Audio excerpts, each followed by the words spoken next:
The National Assembly orders the Independent National Electoral Commission to conduct pending elections in Rivers State on or before December the 10th, 2016. The upper legislative chamber also threatens to suspend plenary if INEC fails to meet the stipulated deadline.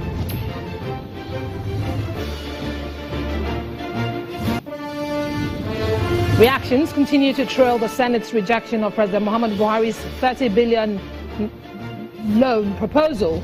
Opinions have been diverse on the need to borrow or not, especially at these tough economic times the country is faced with.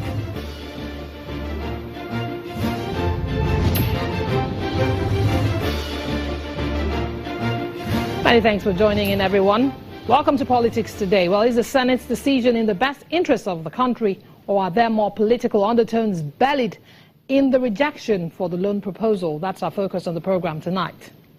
Well, this is Politics Today live on Channels Television. We're reaching you from our global headquarters here in Lagos. I'm Emana Amawe.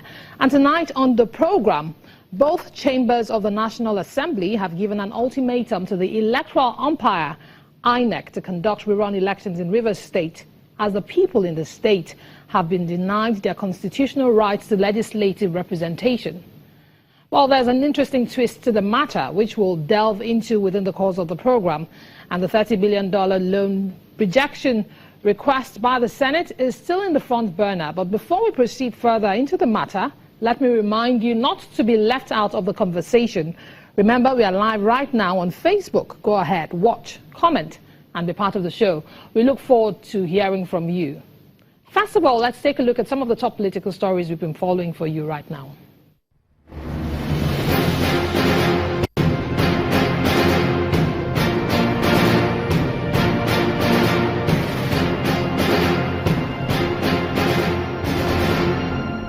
In a bid to ensure accountability and proper implementation, the Senate has asked the federal government to present a clear framework for the administration of the 500 billion naira Special Intervention Fund. The lawmakers noted that the directive that all the beneficiaries should register online had the tendency to exclude and marginalize the targeted population. The Senate therefore asked the government to review the program to incorporate manual registration for all wards and local governments.